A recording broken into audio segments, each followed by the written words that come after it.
David, you want to ask about Roseanne, and I'm going to let you do that because then I have some follow-up with that I want to ask. Yeah, I wanted to quickly just ask about Roseanne and Friends. Roseanne, I mean, to me, listen, it was an iconic part, but I mean, it really was ahead of its time. I mean, we have Sandra Bernhard who's playing a lesbian on a major show, which is one thing, but you never really met the gay or lesbian person's, significant other. Like, I mean, did you feel that in the time? And like, I know hindsight's 2020. Well, they called and offered it to me.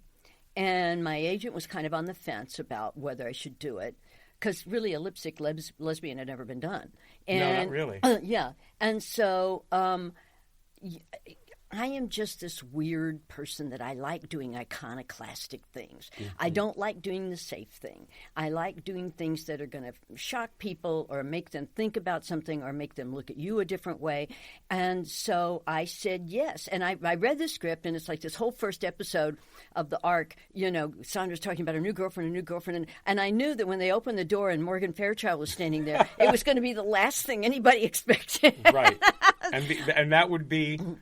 the epitome of lipstick, and then you just made her into lesbian. But you're the epitome of lipstick. Yeah, so I just thought it was funny. I thought it was eye-opening. I thought it was a chance to create a discussion in society, because it was a very hot show, and I knew it would be water cooler talk, So I thought it was a good chance to open up a discussion, and it was funny. Mm-hmm. And, yeah, very. And what your team said, no, don't do this because, it was a lesbian... Yeah, because it was a lesbian. Yeah, they thought that it was too controversial. But, listen, I may have lost a TV show, but I know I lost jobs because of my AIDS work. I mean, I've been told by casting people that my name would come up in the room and people would say, oh, she's too controversial with all that AIDS stuff. I mean, I lost work because of it. But it's the best thing I ever did with my life. I mean, I helped save lives. Yeah. It's more important than several jobs I lost. And by the way, thank you. Oh, well, thank you. No, thank you. That was probably the worst. We forget about it. It still exists. People don't talk about it, or they just think, oh, we'll take PrEP, or we'll do this, or, and they still don't realize. And that was the hardest time that I've ever been through. And as a young man, Alan and I, we've known each other so long, and we've lost so many people we loved and cared about, and we were able to get through it because we took responsibility for ourselves and for the knowledge that we were able to get from people like you, and realize that we had a responsibility to save our own lives because we weren't getting answers. We didn't know what was safe. We didn't know. I mean, people were saying you can't kiss somebody. You can't. I mean, we had to do it, and thank God we never. I'm negative. I've always been negative. Thank God. But in that process, so many people I love that really didn't know and didn't trust and didn't know how to know are gone, and still are dying. Still, yeah. And that's the thing. I felt, because, again, I had knowledge. When people started coming in asking for interviews and the agents are saying, just shut up. And I said, but I know stuff. Mm-hmm. I mean, I know stuff that people don't know. I mean, there were points when I was interviewing doctors for TV specials where they'd say, you know more about this disease than the doctors do. And I said, yeah, all I focus on is this. The doctors have other things to worry about, too. I focus on this. I know. I read everything about this. And so, so I felt a moral obligation, number one, to get word about the disease, but number two, to take the stigma off of the gay community because of it. It just happened to enter this country through a gay person and got into the gay community first. But it's not a gay disease. It's just a disease like any other disease. Yeah, I don't think disease has come out like, we're targeting this one. No, I don't think it's that. I mean, what was it, pink? And I never would have really made that. I mean, this might sound naive. I mean, we're all around the same age. But, I would have never really made that correlation that you would have lost jobs because you were so...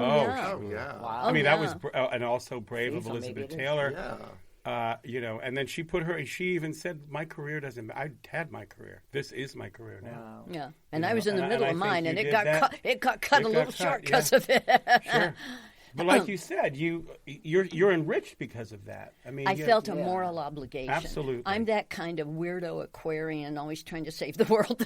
I felt a moral obligation. There was knowledge I had that might help people, and people didn't want to listen to doctors, which was the weird thing we're seeing again with COVID, is people were very distrustful of doctors. But you have a sex symbol come on and say, honey, you got to change your behavior.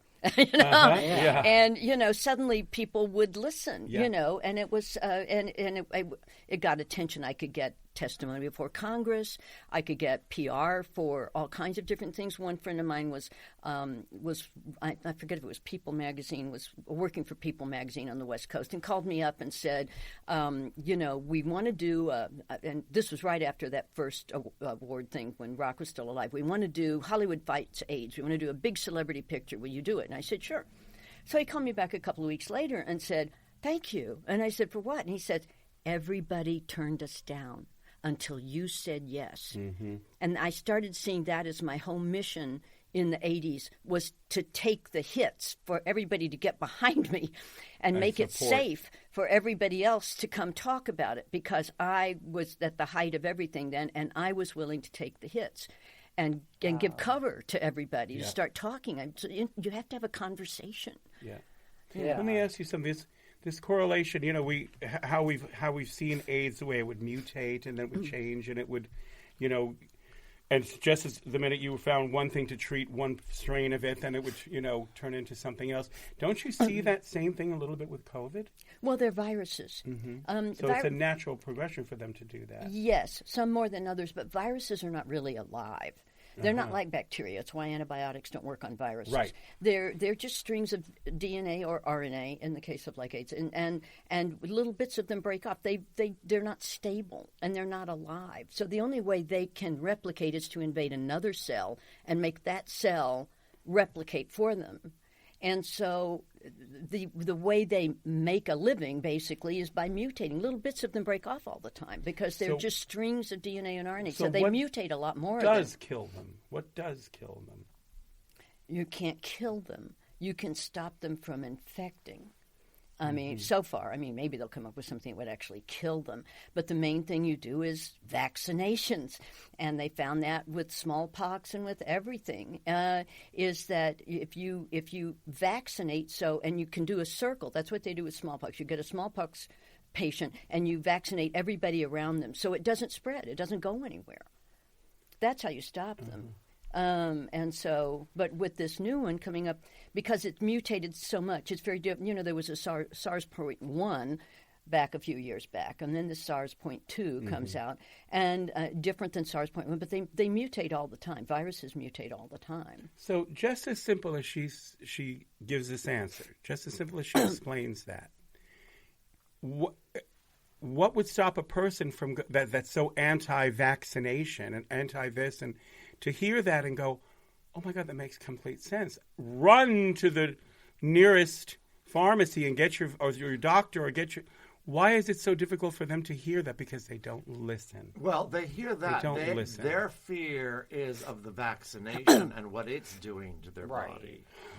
But that's mostly because all those people, those anti-vaxxers saying it's doing this, don't understand that when you get a vaccination, it's not putting a live thing into your body. I don't think they've used live viruses in vaccinations in 20 years. They used to use attenuated viruses where they were weakened viruses. But now they're not even that. No, and this thing it's mRNA. It's not even a virus. That's what they're scared of. It's going to change their DNA, but it doesn't. Well, it's hard to explain that. Have you seen half the people that are worried about that? They could use some adjustments in their DNA change. Sorry. There was not a lifeguard at that gene pool. Oh, come on.